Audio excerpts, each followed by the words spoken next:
সূরা শূরা আয়াত নাম্বার 20। এই আয়াতি কারিমার অর্থ হচ্ছে আল্লাহ পাক রব্বুল ইজ্জত বলেন, যে ব্যক্তি আখিরাতের ফসল চায়। কিসের ফসল? আখিরাতের। আল্লাহ পাক বলেন, আমি তাহার ফসলে উন্নতি দান করি। সুবহানাল্লাহ। এর মানে যে আখিরাত চাবে, কি চাবে? আখিরাত। আল্লাহ পাক সুবহানাহু ওয়া তাআলা ওয়াদা করেছেন, আজিদলাহুম ফি হারফিহি, অবশ্যই আমি তার আখিরাতের যে চাওয়া পাওয়া সেটার ভিতরে আমি উন্নতি দান করি। ওয়ামান কানা ইউরিদু হারসাদ দুনিয়া, আর যে ব্যক্তি দুনিয়ার ফসল চায়, অর্থাৎ দুনিয়া চায়, কি চায়? দুনিয়া। নুতিহি মিনহা, আমি তাহাকে দুনিয়া হইতে সামান্য কিছু দেব। আল্লাহ বলছে, দুনিয়া যদি চায় আমি দুনিয়াও দেব, কিন্তু দুনিয়া সামান্য। দুনিয়া কি? সামান্য। ওয়ামা লাহু ফিল আখিরাতি মিন নাসীব, কিন্তু আখিরাতে তাহার কোনো অংশ নেই। আখিরাতে তার কোনো অংশ নাই। নাউজুবিল্লাহ বলবেন। নাউজুবিল্লাহ। আরো জোরে বলি। নাউজুবিল্লাহ। হাদিস শরীফে আছে যে মুসলমান আখিরাতকে নিজের লক্ষ্যবস্তু বানায় লয়, আল্লাহ তাআলা তাহার অন্তরকে ধনী বানায় দেয়। সুবহানাল্লাহ। যার লক্ষ্য গোল অফ লাইফ, যার জীবনের লক্ষ্যবস্তু হচ্ছে আখিরাত, জোরে বলেন কি? আখিরাত। আল্লাহ পাক সুবহানাহু ওয়া তাআলা বলেন, আমি তাহার অন্তরকে ধনী বানিয়ে দিই। সুবহানাল্লাহ। মানে তার কিছু না থাকলেও অন্তরের দিক থেকে সে বাদশা ধনী। সুবহানাল্লাহ। হাজার মানুষ দুনিয়াতে আছে, কোটি কোটি টাকার মালিক, কিন্তু দিল নাই। কি নাই? দিল নাই। এরকম আছে না? নাই? আছে। লোভটা বেশি। বেশি। অর্থের অভাব পৃথিবীতে এখন কারো নাই। আল্লাহ সুবহানাহু ওয়া তাআলা মানুষকে অনেক সম্পদ দিয়েছে, কিন্তু মানুষের দিল নাই। কি নাই? দিল নাই।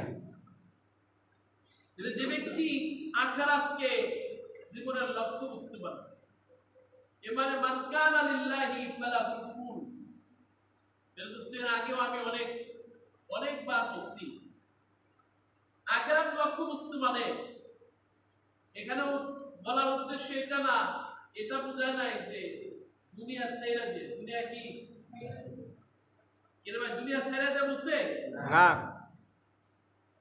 দুনিয়াতে থেকে আখিরাত কামানো। জোরে বলেন, দুনিয়া থেকে কি কামানো? আখিরাত। মানে দুনিয়ার যেটাই করে সেটা কার জন্য? আল্লাহর জন্য।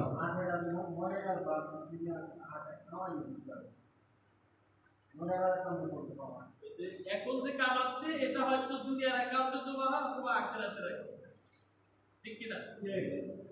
এখন যা আমল করি, নামাজ পড়ি, রোজা রাখি, দান করি, সদকা করি, জ্ঞান অনুযায়ী যত আমল করি, আমার সমস্ত আমল আখিরাতের অ্যাকাউন্টে জমা করে কে?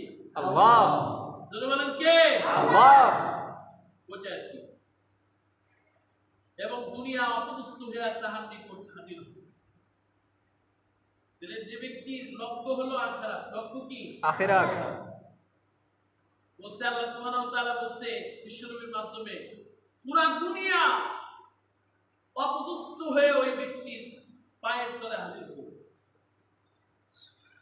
আর যে ব্যক্তি দুনিয়াকে আপন লক্ষ্যবস্তু বানায় লয়, সে বিভিন্ন রকমের পেরেশানিতে লিপ্ত হয়, আর দুনিয়া হইতে যতটুকু তাহার ভাগ্যে নির্ধারিত হইয়াছে উহার চাইতে অধিক সে পাইতে পারে না।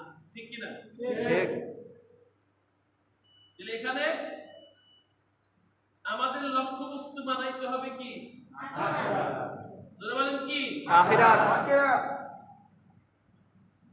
হুজুর সাল্লাল্লাহু আলাইহি সাল্লাম উক্ত আয়াত তেলাওয়াত করিয়াছেন যে আল্লাহ তাআলা ইরশাদ করেন, হে আদম সন্তান, তুমি আমার ইবাদতের জন্য অবসর হয়ে যাও, আমি তোমার অন্তরকে চিন্তামুক্ত করিয়া দেব, তোমার অভাব দূর করিয়া দেব। আর যদি তাহা না করো তবে তোমার অন্তরকে শত শত পেরেশানি দ্বারা ভর্তি করিয়া দেব এবং তোমার অভাব দূর করিব না। নাউজুবিল্লাহ। বর্তমান সময়ের সাথে মিলান। দুনিয়াতে যে যত বেশি ধনী অর্থবিত্তের মালিক, তার পেরেশানি তত বেশি। ঠিক কিনা? ঠিক। একটা রিক্সাওয়ালা সারাদিন কাম করে ওই রাস্তার ভিতরে বসে ঘুমাইতে পারে, কিন্তু একজন শিল্পপতি রাস্তাঘাট দুলকে পারে, ঘুমের ট্যাবলেট কয়েকটা খাওয়াও ঘুম আসে না। ঘুম কি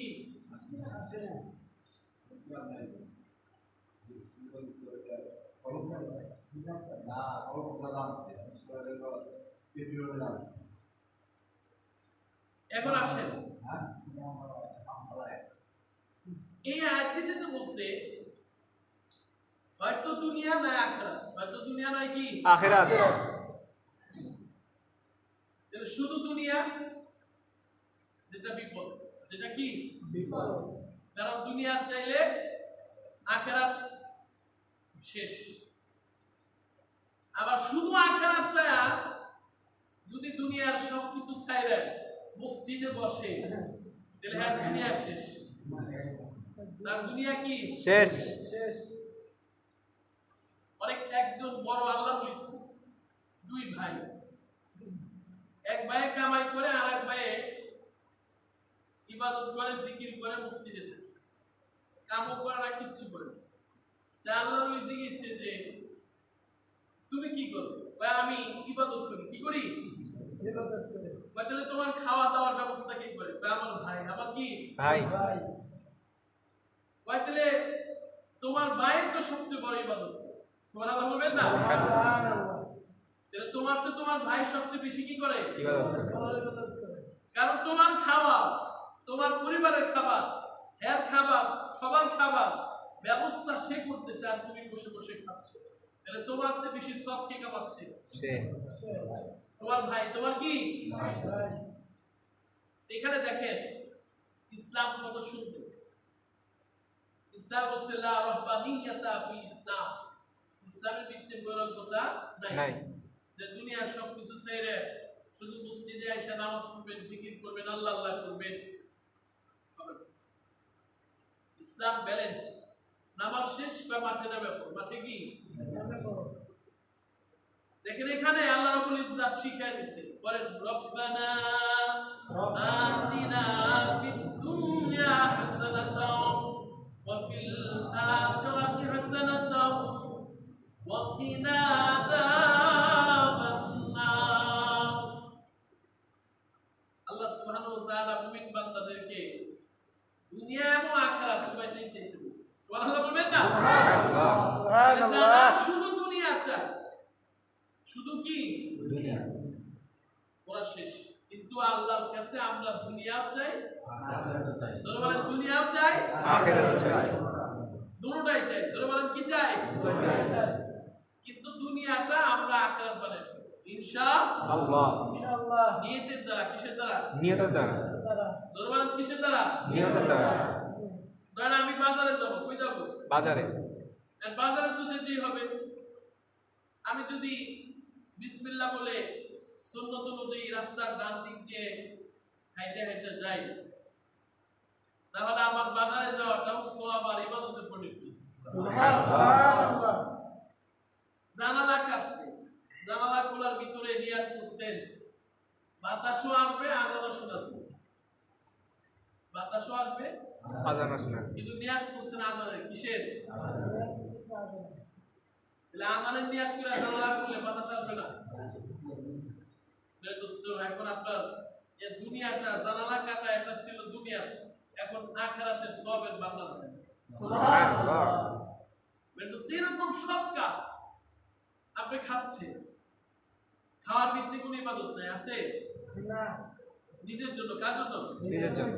এনে খাবারটা আপনি সুন্নত তরিকে, বিশ্বনবী যেভাবে খাইছে, ডান হাতে খাইছে, বিসমিল্লাহ বলে খাইছে, দস্তরখানা বিছায় খাইছে, দোয়া পড়ছে, এরপরে দস্তরখানার উপর করছে, পরিষ্কার করে খাইছে, ডান দিক থেকে শুরু করছে।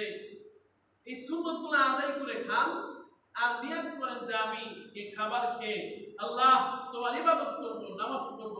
মেরে দোস্ত, এই খাবার খেয়েও আপনি সওয়াব পেয়ে সুবহানাল্লাহ। ঘুম কার জন্য? নিজের জন্য। তোমার ঘুম কার জন্য? নিজের জন্য।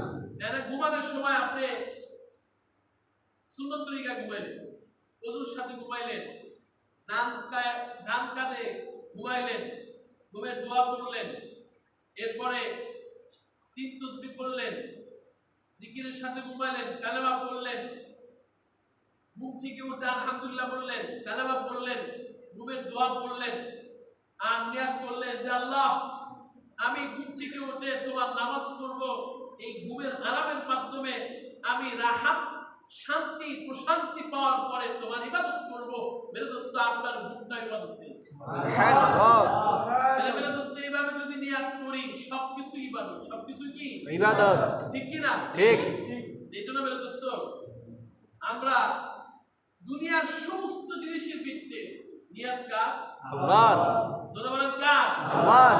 আপনার দোকান দিছে, ব্যবসা, এক ব্যবসাবিদে আপনি নিয়াত করছেন যেখান থেকে যা কামাবো, যা কি কামাবো, নিজে খাবো, নিজে কি পরিবারে খরচ করব, মসজিদে দেব, মাদ্রাসায় দান করব, গরিবকে খাওয়াবো, অসহায়কে দান করব, এরকম ভাবে দিনের যে কোনো ডাকে আমি আমার এই ব্যবসা থেকে একটা অংশ দিব।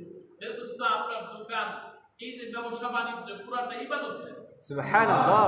আর ব্যবসা আপনি সুন্নত তরিকায় বিশ্বনবী যেভাবে করছে, যেভাবে করতে বলছে, মিথ্যা বলেন নাই, ধোঁকা দেন নাই, কাউকে 2 নাম্বারি করেন নাই। মেরে দোস্ত, বিশ্বনবীর সুন্নাহ অনুযায়ী যদি আপনি ব্যবসা করেন, ব্যবসাটা নিজের জন্য, দুনিয়ার জন্য, কিন্তু টোটাল বিজনেসটা তখন নবীওয়ালা কাজ হয়, এটা ইবাদতে পরিণত হয়। মেরে দোস্ত, সব কাজ, মুমিনের সব কাজ, জোরে বলেন, মুমিনের সব কি কাজ? ইবাদত। জোরে বলেন, সব কাজ কি ইবাদত। পারবো তো ইনশাআল্লাহ? ইনশাআল্লাহ। আল্লাহ তাআলা আমাদের দুনিয়া এবং আখিরাত উভয় জাহানে কামিয়াবি দান করুন। আমিন।